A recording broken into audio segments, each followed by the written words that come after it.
when it came to Prophet Nuh alayhi salam, Noah, known in English, the story is well known. He built an ark, the rain came, the flood came, okay? But one of the most interesting parts about that story is his relationship with his son. So he's trying to tell his son, come on, the rain's coming.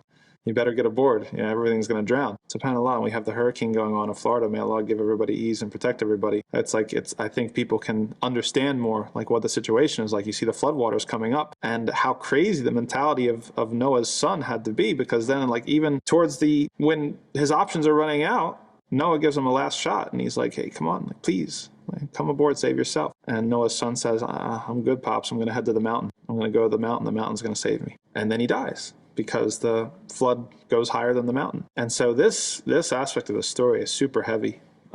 There's so many themes that the Quran, Allah subhanahu wa ta'ala in the Quran talks about again and again. When it comes about relying on the creation versus relying on Allah subhanahu wa ta'ala, that's there. When it comes to the kind of arrogance and turning down help and not following the prophets, that's there. But then a super interesting thing that happens is when Nuh alayhi salam, he has like a little conversation with Allah. Obviously he's upset. He's upset his son just got taken away from him and died in the flood. And he felt, at least how he understood it, he felt like he had a kind of a guarantee from Allah subhanahu wa ta'ala that his family was going to be saved. And so he asks Allah, basically it's like, you told me that my family was going to be safe. What happened with that?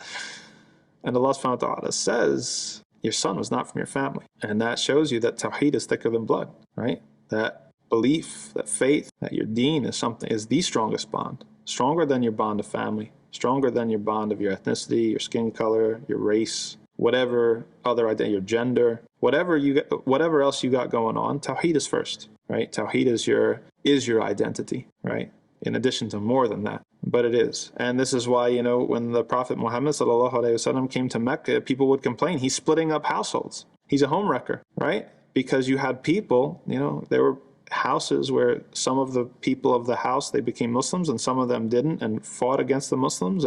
But everything was rearranged. Everything was mixed up. Even when the Muslims, they made hijrah to Medina, and what was the first thing the Prophet ﷺ did? He made brotherhood between the Muhajirin and the Ansar, right? He said, okay, you're going with this guy, go to his house, and actually made them inherit from each other, because Tawhid is thicker than blood. And it wasn't until they were in a more comfortable financial situation after the Battle of Badr where they stopped that. But it goes to show you that, when it comes to, and Allah says this in the Quran several times, your real family is your family of faith. Your real family, you still have duty. You have duty to everybody who's related to you by blood, but your real family is the family of Tawhid.